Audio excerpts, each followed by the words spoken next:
ሰበር ዜና ኢራን ሁሉንም አይነት ቀጥታም ይሁን ተዘዋዋሪ የዲፕሎማሲያዊ ውይይቶችን ከአሜሪካ ጋር ማቋረጧን አስታወቀች። ታይምስ ከኢራን ዲፕሎማሲያዊ ምንጮች ሰማሁ ሲል ባወጣው ዘገባ መሰረት ከዛሬ ጀምሮ ምንም አይነት ዲፕሎማሲያዊ ውይይት አይኖርም ብለዋል። የኢራኑ መንፈሳዊ መሪ ሙጅታባ ካሚኒ በቆሞ ከተማ በጽኑ ህሙማን ክፍል ሕክምና እየተደረገላቸው እንደሚገኙና ምንም አይነት የፖለቲካ ውሳኔ መወሰን እንደማይችሉ የአሜሪካና የእስራኤል የስለላ ድርጅቶች አስታወቁ።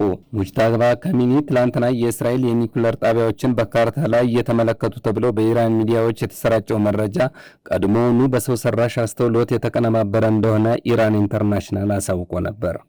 እስራኤል በዛሬው ዕለት በኢራን ውስጥ 3 ግዙፍ የአየር ማረፊያዎች ላይ ግዙፍ ጥቃት መፈጸሟንና በውስጡ የነበሩ ሄሊኮፕተሮችና አውሮፕላኖችን ከጥቅም ውጭ መደረጋቸውንም ጨምረው ገልጸዋል።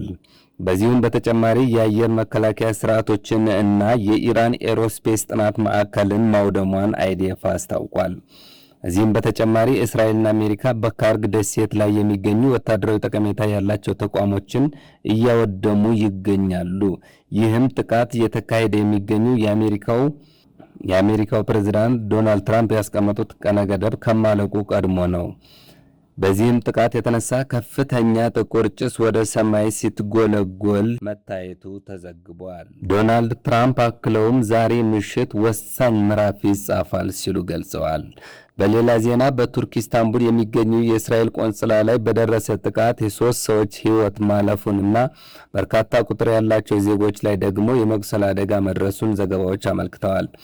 ጥቃቱ መንስኤና ዝርዝር ሁኔታዎች እስካሁን በውል ያልታወቁ ሲሆን 3ቱ ጥቃት አድራሾቹ ግን ሳይገደሉ አልቀረም ሲል ዘኒውስ አስታውቋል። በሌላ ዜና ኢራን በኩርዲስታን ክልል ኤርቢል ላይ በፈጸመችው ጥቃት 2 ጥንዶች መገደላቸውን ያሳወቁ ሲሆን በተያያዘ ዜና አሜሪካ በኢራን ላይ የምታደርገውን ጥቃት እንድትቀጥልና በዚህ ሁኔታ ምንም አይነት የተኩስ አቁም እንዳይደረግ ሲሉ የባህረ ሰላጤው ሀገራት ግፊት እያደረጉ እንደሚገኙ የምዕራባውያን ሚዲያዎች ገለጹ።